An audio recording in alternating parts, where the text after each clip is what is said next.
Hello everyone, in this video I'm going to walk you through on how to download and install NordVPN on iPhone.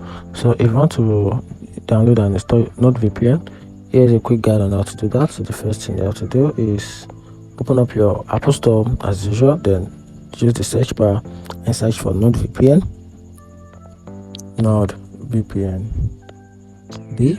Is it up here? NordVPN. Just search for the app using the name of the app as the key prompt to the app.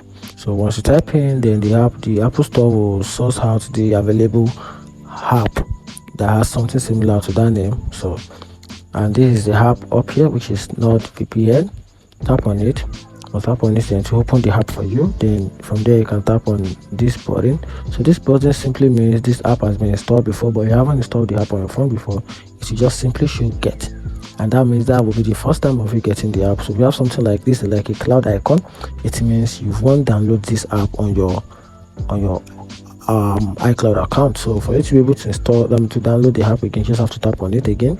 Then your phone will request for your Face ID, your Touch ID, or your Apple ID password. Once one of these is applied, then you can now download the app and installation process will also take place. And that is it. If you find this video helpful, turn on the notification button and follow for more. Thank you.